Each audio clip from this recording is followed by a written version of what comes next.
ಮಾನ್ಯ ಅಧ್ಯಕ್ಷರೇ, ರಾಜ್ಯ ಸರ್ಕಾರಿ ನೌಕರರ ವೇತನ ಭತ್ಯೆ ಪಿಂಚಣಿ ಪರಿಷ್ಕರಣೆಯ ಬೇಡಿಕೆಗಳನ್ನು ಪರಿಷ್ಕರಿಸಲು ದಿನಾಂಕ 19/11/2022ರಂದು 7ನೇ ರಾಜ್ಯ ವೇತನ ಆಯೋಗವನ್ನು ರಚಿಸಲಾಗಿತ್ತು. ಅದರಂತೆ ವೇತನ ಆಯೋಗವು 24/3/2024ರಂದು ವರದಿ ಸಲ್ಲಿಸಿರುತ್ತದೆ. 7ನೇ ರಾಜ್ಯ ವೇತನ ಆಯೋಗದ ಶಿಫಾರಸಿನಂತೆ ಸರ್ಕಾರಿ ನೌಕರರ ವೇತನ ಸಂಬಂಧಿತ ಭತ್ಯೆ ಪಿಂಚಣಿಯನ್ನು ದಿನಾಂಕ 1/7/2022ರಿಂದ ಅನ್ವಯವಾಗುವಂತೆ ಪರಿಷ್ಕರಿಸಿ ದಿನಾಂಕ 1/8/2024ರಿಂದ ಅನುಷ್ಠಾನಗೊಳಿಸಲು ದಿನಾಂಕ 15/7/2024ರ ಸಚಿವ ಸಂಪುಟ ಸಭೆಯಲ್ಲಿ ತೀರ್ಮಾನಿಸಲಾಗಿರುತ್ತದೆ.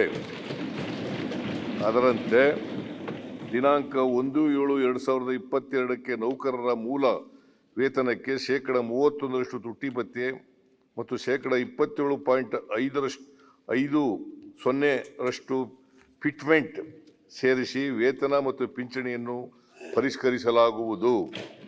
ಇದರಿಂದ ನೌಕರರ ಮೂಲ ವೇತನ ಮತ್ತು ಪಿಂಚಣಿಯಲ್ಲಿ 58.50% ಹೆಚ್ಚಳವಾಗುತ್ತದೆ. ಮನೆ ಬಾಡಿಗೆ ಭತ್ಯೆಯಲ್ಲಿ 30% ಹೆಚ್ಚಳವಾಗುತ್ತದೆ. ನೌಕರರ ಕನಿಷ್ಠ ಮೂಲ ವೇತನವು ರೂ. 17,000ದಿಂದ ರೂ. 27,000ಕ್ಕೆ, ಗರಿಷ್ಠ ವೇತನವು ರೂ. 1,50,600ರಿಂದ 2,40,200 ಪರಿಷ್ಕರಣೆಯಾಗುತ್ತದೆ. ನೌಕರರ ಕನಿಷ್ಠ ಪಿಂಚಣಿಯು 8,500ರಿಂದ 13,500ಕ್ಕೆ ಮತ್ತು ಗರಿಷ್ಠ ಪಿಂಚಣಿಯು 75,300ರಿಂದ 1,20,600ಕ್ಕೆ ಪರಿಷ್ಕರಣೆಗೊಳ್ಳುತ್ತದೆ. ಈ ಪರಿಷ್ಕರಣೆಯು ಅನುದಾನಿತ ಶಿಕ್ಷಣ ಸಂಸ್ಥೆ ಮತ್ತು ಸ್ಥಳೀಯ ಸಂಸ್ಥೆಗಳ ನೌಕರರು, ವಿಶ್ವವಿದ್ಯಾನಿಲಯಗಳ ಬೋಧಕೇತರ ಸಿಬ್ಬಂದಿಗಳಿಗೆ ಅನ್ವಯವಾಗುತ್ತದೆ. ನೌಕರರ ವೇತನ ಪರಿಷ್ಕರಣೆಯಿಂದ ರಾಜ್ಯ ಸರ್ಕಾರಕ್ಕೆ ವಾರ್ಷಿಕ 20,208 ಕೋಟಿಗಳಷ್ಟು ಹೆಚ್ಚುವರಿ ವೆಚ್ಚ ಉಂಟಾಗುತ್ತದೆ.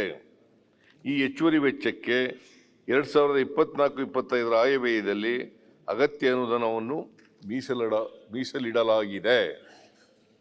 ಇದು 7ನೇ ಆಯೋಗನ 7th ಪೇ ಕಮಿಷನ್ ಅದನ್ನು ಜಾರಿ ಮಾಡಲಿಕ್ಕೆ ನಿನ್ನೆ ಒಪ್ಕೊಂಡಿದ್ದೀವಿ. ಅದು 1/8ರಿಂದ ಜಾರಿಗೆ ಬರ್ತದೆ. ಎಲ್ಲ ನಾವು ಕೂಡ ಅಭಿನಂದನೆ, ಇಡೀ ನಮ್ಮ ಸರ್ಕಾರ ನೌಕರರ ಪರವಾಗಿ ನಾವು ಕೂಡ ಅಭಿನಂದನೆ ಸಲ್ಲಿಸ್ತೇವೆ ಸದನವೇ. ಈಗ ಮಾತಾಡಿದ್ರೆ ಊಟದ ನಂತರ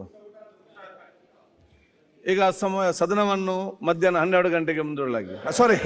ಸದನವನ್ನು ಮಧ್ಯಾಹ್ನ 2:30 ಗಂಟೆಗೆ ಮುಂದೂಡಲಾಗಿದೆ. ನ್ಯೂಸ್ ಫಸ್ಟ್, ನಿರ್ಭೀತಿಯಿಂದ ನಿಮ್ಮ ಪರವಾಗಿ.